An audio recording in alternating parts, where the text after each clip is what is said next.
स्वामी समर्थांनी दिलेली एक छोटीशी पिशवी आणि एका गरीब भक्ताची गरिबी कायमची संपली। ही अद्भुत कथा शेवटपर्यंत नक्की पहा। मंगळवेढा नगरीत बसप्पा तेली नावाचा एक भोळा भक्त राहत होता।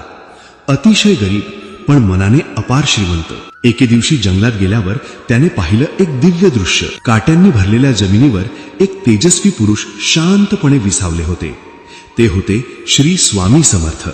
बसप्पा धावत गेला, स्वामींच्या चरणी पडला। त्या स्पर्शातच त्याच्या अंतःकरणात प्रकाश पसरला। त्या दिवसापासून बसप्पा स्वामींच्या सेवेत रमला। एके दिवशी स्वामी म्हणाले, बसप्पा, कामधंदा सोडून माझ्या मागे का येतोस? बसप्पा म्हणाला, स्वामी, मला तुमच्या चरणीच राहायचं आहे। स्वामी हसले आणि त्याला एका झाडाखाली नेलं। तिथे असंख्य नाग होते। स्वामी म्हणाले, एक नाग घे आणि पिशवीत घाल। घरी गेल्यावर बसप्पाने पिशवी उघडली आणि आश्चर्य, तो नाग सोन्याचा झाला होता। त्या दिवसापासून गरिबी नाहीशी झाली आणि विश्वास अजून दृढ झाला।